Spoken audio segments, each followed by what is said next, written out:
नमस्ते। Ahmedabad microfine quick treatment deaf cure centre में आपका स्वागत है। बहराश निवारण केंद्र में आपका हृदयपूर्वक स्वागत है। बोलिए प्रकाश जी, आपके क्या प्रश्न हैं? मेरे कान में चंद 2-3 साल से कुछ सुनाई नहीं दे रहा है। ये जो प्रश्न है ये तो बड़ा सरल प्रश्न है। कान में डालने की दवाई और खाने की दवाई से हम लोग कान के सारे रोगों का निवारण करते हैं और 1 घंटा में परिणाम आने लगते हैं। और प्रथम घंटे के परिणाम में यदि आपको सुनाई दे तो ही आपको ट्रीटमेंट में सम्मिलित करेंगे, तो ही आपका रजिस्ट्रेशन होगा, तो ही पैसे लिए जाएंगे, अन्यथा हम लोग उसकी ट्रीटमेंट आपकी वैलिड नहीं गिनेंगे। 99% कभी भी कोई केस फेल नहीं हुआ है। इसीलिए हमने ये प्रचार किया है कि बहरापन मिटाना हो तो पूरा मानसिक रूप से तैयार हो जाएं।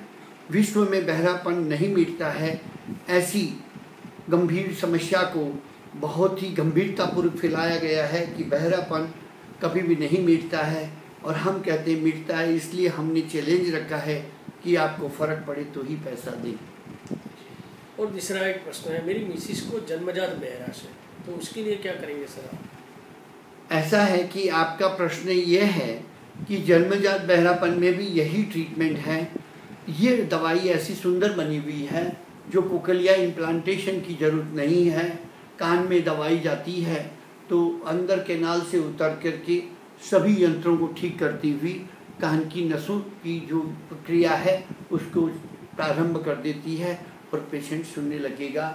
आपकी पत्नी को सुनने की पूरी संभावनाएं हैं, आप चिंता न करें। कितने महीने में फ़र्क होगा सर? महीने में नहीं, पहले ही दिन, प्रथम दिन में, प्रथम 1 घंटे में आपकी पत्नी सुनने लगेगी।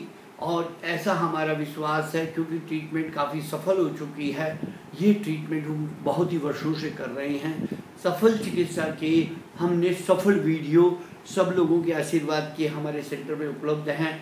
आप पहले उन सबको दिखाइए, फिर ट्रीटमेंट प्रारंभ करिए। आप जो बोलते हैं सर 3 महीने की दवाइयाँ हैं, तो 3 महीने के बाद भी कोई तकलीफ नहीं होगी ना? हाँ, ऐसा है कि इस ट्रीटमेंट को हम प्रोग्रेसिव ट्रीटमेंट कहते हैं। जब एक बार बहराश मिटती है तो फिर वो मिटती जाती है, क्योंकि हमारी दवाई ऐसी है, वो कान की फंगस को ठीक करती है, इन्फेक्शन को ठीक करती है, वुंड को ठीक करती है, आपके कान के अंदर रही ऑक्सीजन क्रिया को ठीक करती है, कान के अंदर से निकाले कचरे पट्टी सब निकाल देती है, सड़ान हड्डियाँ वगैरह ठीक करती है। ये दवाई बड़ी सुंदर बनी हुई है और ये पेटेंट मेडिसिन होने से मैं अभी इसका जो फार्मूला आपको नहीं बता पा रहा हूँ। आने वाले युग में हम कभी भी इसका प्रचलन होगा तो जरूर बताएंगे कि हम क्या डालते हैं। तो सर दोबारा ये तकलीफ नहीं होगी ना? नहीं। एक आपका प्रश्न था कि जन्म का बहरा हाँ जी, व्यक्ति कैसे बोलेगा और कैसे सुनेगा, क्यों सही है? प्रश्न ये है तो उसका उत्तर बड़ा सरल है। हमारे यहाँ पर हजारों की संख्या में 2 वर्ष से लेकर के करीबन 18, 20, 35, 40, 50 वर्ष के जन्म से बहरों का इलाज हुआ है। उनमें से 90% लोगों ने उसी समय प्रतिक्रिया दी है। जो 90% इसलिए कह रहा हूँ कि जो बहुत बड़े हो जाते हैं वो सुनने तो लगते हैं, परंतु उनकी गूंगी भाषा अपना पूर्वाग्रह से बना लेते हैं। होता क्या है कि जो नहीं सुनता है वो व्यक्ति आँख के इशारों से अपनी एक बुद्धिपूर्वक पशु भाषा होती है ऐसी तैयार कर लेता है। इसलिए हमें वो भाषा समझ में नहीं आती, वो क्या कहना चाहते हैं, वो ऐसे करके बोलता है। उसको कहते हैं क्या नाम है, क्यों कि उसको हमारी मात्राएं और जो लग्मात है उसको अक्षर और हमारे ज्ञान नहीं है। अमेरिका में जन्मा हुआ आदमी मुंह फुला करके मोर एंड मोर कहता है। हिंदुस्तान में जन्मा आदमी मोर एंड मोर कहता है। पाकिस्तान में जन्मा हुआ आदमी वहाँ की भाषा सुन के अलग ढंग से बोलता है।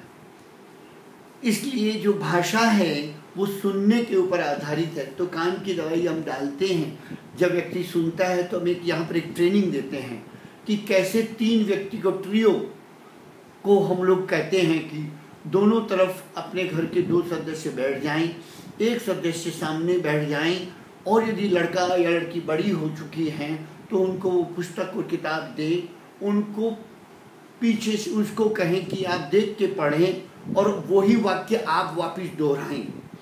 जैसे लिखा है, राष्ट्र हित में चरित्र निर्माण का बड़ा महत्व है, तो वो गूंगा व्यक्ति भी ये देख करके पढ़ेगा तो कई बार जब दोहराएगा तो शुद्ध बोलने लगता है।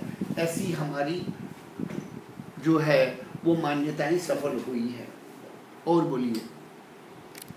और कान में कुछ आवाज़ आती है, तमरा बोलता है। हाँ, कान में जो तरह तरह की आवाज़ें, और इसलिए बोलती है क्योंकि कान जो है ना, कान के अंदर कई तरह की ट्यूब हैं और कई तरह की नस नाड़ियाँ हैं और जो मस्तिष्क को संदेश देती हैं। और कान में एक शंख भी है। वो शंख जो है उसको ये लोग कोकलिया के आसपास की भाषा में समझाते, कोकलिया शब्द यूज करते हैं, परंतु हिंदी में उसको कर्ण शंख कहते हैं।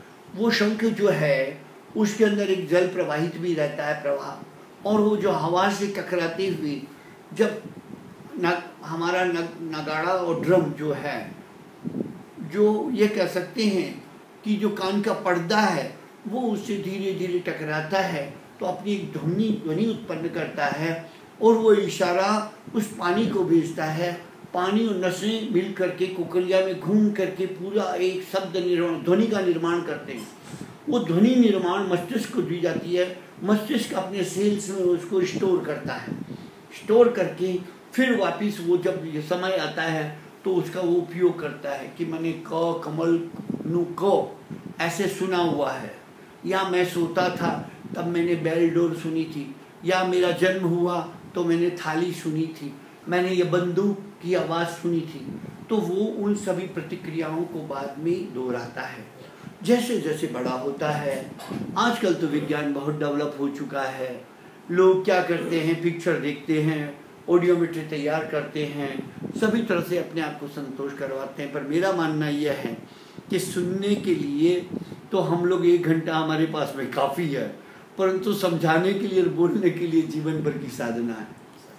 पढ़ना, लिखना, दर्शन और फिलोसॉफी सब कान के माध्यम के द्वारा होता है। मस्तिष्क का जितना उपयोग है उतना का उतना उपयोग कान का भी है। और प्रश्न? धन्यवाद।